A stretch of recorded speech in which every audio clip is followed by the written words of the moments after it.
36 na estudyante ang sugatan matapos gumuho ang dinaanan nilang tulay sa Alfonso Castañeda sa Nueva Vizcaya. Ayon sa pulisya, may intramural sa eskwelahan sa lugar nang mangyari ang insidente. Hindi kinaya ng tulay ang 71 estudyante at 7 guro na sabay-sabay na dumaan sa tulay. Nahulog ang mga biktima diretso sa ilog. Daan-daang cellphone, mga susi at mga pasaporte ang tumambad ng buksan ng 3 kaha de yero ng umano'y pogo sa Cebu. Maghahain ng mosyon ng NBI para masuri ang mga yan habang inihakanda ang karagdagang kaso sa mga inaresto. Nakatutok si Fe Marie Dumabok ng GMA Regional TV. Isa-isang binuksan ng NBI Central Visayas Regional Office ang 3 volt na nakuha sa raid sa isa umanong Pogo Hub sa Lapu-Lapu City. Nakuha sa mga vault ang 8 susi ng sasakyan, halos 200 cellphones at 3 Indonesian passports. Ang mga vault na ito nakuha sa raid noong August 31 sa isang gated compound sa Barangay Agos sa Lapu-Lapu City, Cebu. Mayroon dong aabot sa 10 gusali, swimming pool, restaurant at iba pang pasilidad. Isinagawa ang operasyon sa hiling ng Indonesian Embassy na ma-rescue ang ilang Indonesian na naroon sa nasabing gusali. Kumbinsido ang PAOK na isa itong Pogo Hub kung saan iba't ibang scam ang pinaniniwala ang ginagawa. Maghahain ng mosyon ang NBI para mabuksan at makita ang laban ng mga cellphone na pinaniniwalaan ng NBI Savro na ginamit sa illegal Pogo operation. Inihahanda rin ng ahensya ang karagdagang kasong isasampa laban sa 17 inaresto sa operasyon noong Agosto, kabilang ang 16 na dayuhan. Nauna na silang sinampahan ng 7 counts of qualified human trafficking. We will be applying a court order for that, the disclosure of computer data that can be used for additional charges like money laundering, the scams, the investment scams, the love scams, the illegal gambling scams. Nasa kustodiya sila ng PAOK at nakatakdang ilipad pabalik sa Lapu-Lapu City sa October 3 para sa arraignment o pagbasa ng sakdal. Nakipag-ugnayan na rin sa kanilang tanggapan ng DILG at BIR para sa sarili nilang investigasyon sa nasabing Pogo operation. The DILG on the part of the local government's involvement, if any.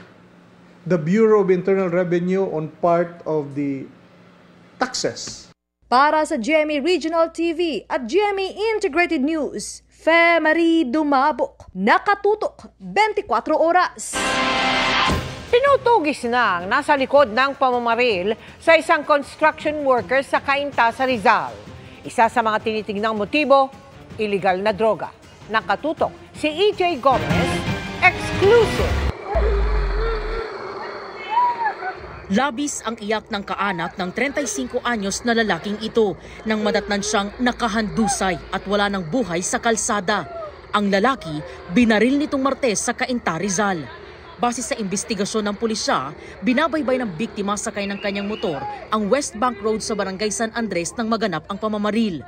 Doon sa kalsada mismo, nung minto siya sa isang lugar na parang meron siyang hinahintay na tao doon. So doon na rin siya binaril ng suspect doon sa pagkakahinto niya. Hindi na yung pagkakasakay niya rin sa motor, doon na rin siya nalaglag. Ayon sa pulisya, 3 tama ng bala ang tinamo ng biktima, isa sa dibdib at 2 sa ulo na naging sanhi ng kanyang pagkamatay. May nagkwentuhan mga riders. Ang sabi, may nabulagta daw doon. Talagang duguan daw kuno doon. Naiyak ako. Nasyak ako. Kailangan ko kung sino. Kailangan ko mahanap ako ng justice. Nung linggo ng gabi, pinahatid ko yan sila doon sa Murong. Kaya hindi ko naisip na siya pala yung biktima. Masakit po. Anila, nakasama pa ng biktima ang kanyang kasintahan bago ang pamamaril, pero bigla na lang daw niyang iniwan ang nobya bago siya bawian ng buhay. Sa follow-up operation ng Cainta Police, napag-alamang nakatanggap ng pagbabanta ang biktima ilang araw bago ang krimen. Prior ng incident na yan talaga, yung si biktima naka-receive din ng threat na siya ipapatayin. Tinatanong ko, bakit ganyan, parang di ka napakalim. Di siya magsalita talaga, ma'am. Ang sabi niya, di na ko kaya. Yan ang sabi sa akin. Basta ihatid mo kami doon. Sa bahay nila doon sa bundok. Bali, ang person of interest natin dyan, taga ron din sa lugar na yon. Nasa circle of friends niya rin. Ang nakikita namin angulo rito ay sa onsiyan sa illegal na droga. Dati na raw nakulong ang biktima at suspect dahil sa illegal na droga at nakalaya lang matapos ang plea bargaining sa korte. Ayon sa pulisya, walang CCTV sa lugar na pinangyarihan ng krimen. Patuloy naman ang backtracking para matukoy ang pinanggalingan at pinuntahan ng gunman. Sa oras na madakip siya ng otoridad, sasampahan siya ng kasong murder. Para sa GMA Integrated News, EJ Gomez, nakatutok, 24 oras. Kasunod ng Kamara, na-ratify na rin sa Senado ang BICAM report kaugnay ng panukalang amyendahan ang Rice Tarification Law. Kabilang sa laman ng panukala ang pagpapalawig sa Rice Competitiveness Enhancement Fund hanggang 2031 at pagtaas niyan sa 30 billion pesos kada taon mula sa kasalukuyang 10 billion pesos. Popondohan niyan ang mga programa para mapataas ang produksyon at kita ng mga magsasaka. At kung maisabatas, ay papayagan na rin ang Department of Agriculture na magbenta ng local rice sa ibang ahensya at mag-import ng bigas kapag kulang ang supply. Pwede itong magtakda ng mag-i-import pero hindi kasama ang National Food Authority. Bibigyan din ng kapangyarihan ng Pangulo na ipatigil o limitahan ang dami ng aangkating bigas. Certified urgent ang panukala na naghihintay na lang ng lagda ng Pangulo para maging batas. Bubuksan na sa darating na Sabado ang bagong off-site facility ng US Embassy sa Parañaque City. Sa bagong Visa Application Center o VAC na yan, pupunta ang mga mag-a-apply para sa US Visa para mag-verify ng mga dokumento at magbigay ng biometric data gaya ng litrato at fingerprints. Doon na rin pupunta para i-drop off ang mga pasaporte para sa renewal ng visa. Siguraduhin lang na may online appointment kayo sa US Embassy website. At pagkatapos ng proseso sa VAC, pwede nang mag-book ng schedule para sa interview sa consul na gagawin naman sa US Embassy sa Manila. Paglilinaw ng US Embassy, epektibo lang ito simula sa September 28. Lumang proseso pa rin ang susundin kung nag-apply kayo ng visa bago ang nasabing petsa, ibig sabihin sa US Embassy pa kayo kukunan ng biometric data. Inilabas na ng Budget Department ang pondo para sa taas sahod ng mga kawani ng gobyerno, 36.45 billion pesos. Ang inilabas na pondo para sa mga tauhan ng mahigit 300 ahensya ng pamahalaan. Retroactive ang taas sahod base sa utos ni Pangulong Bongbong Marcos nitong Agosto. Ibig sabihin, makukuha rin ang dagdag sahod para sa mga naunang buwan ng taon mula po nitong Enero.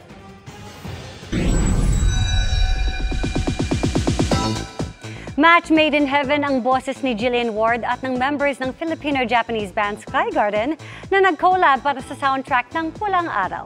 Tila hugot ni Jill sa kanta ng pagkasipang sa nalalapit na finale ng Abot Kamay na Pangarap. Ang fondest memory ng cast, shinare nila sa Chika ni Nelson Canlas.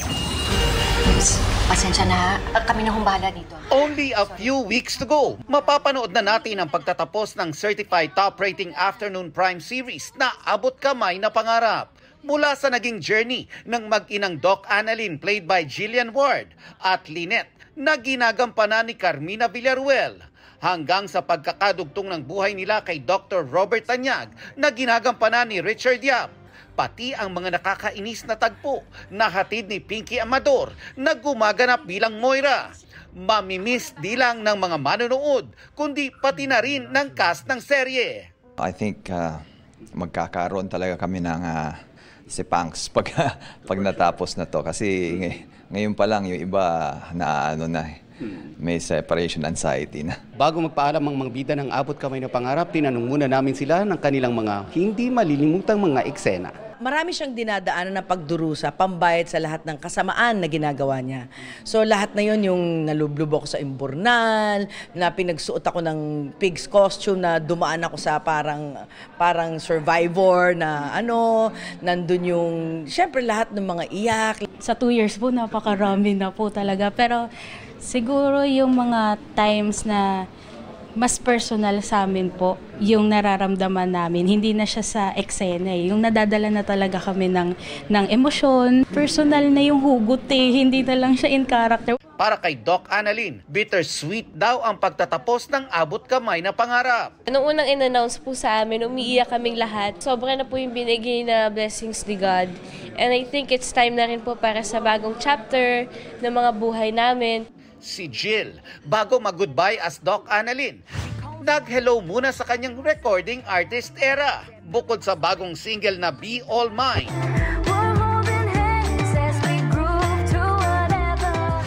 nakipag-collab din siya sa Kapuso Philjap boy band na Sky Garden para kantahin ang Sorendemo kahit na. At isa ito sa mga OST o official soundtrack ng Pulang Araw. Nag-viral din kamakailan ang mga eksena ni na Barbie Fortesa at David Licauco na nilapatan ng music. Nakikita ko nga po, dahil po nagpo-post sa Twitter, sa eksena po ng Barda. So sabi ko, wow, ang galing naman. Abangan din daw ang music video nito very soon. Nelson Canlas updated sa Showbiz Happening. And that's my chika this Thursday night. Ako po si Iya Arellano. Miss Mel, Miss Vicky Emil. Thank you, Iya. Salamat sa iyo, Iya. Thank you, Iya. At yan ang mga balita ngayong Huwebes. Mga kapuso, 90 days na lang. Pasko na. Ako po si Mel Tiangco. Ako naman po si Vicky Morales para sa mas malaking misyon. Para sa mas malawak na paglilingkod sa bayan, ako po si Emil Sumangil. Mula sa GMA Integrated News, ang News Authority ng Pilipino. Nakatuto kami 24 oras.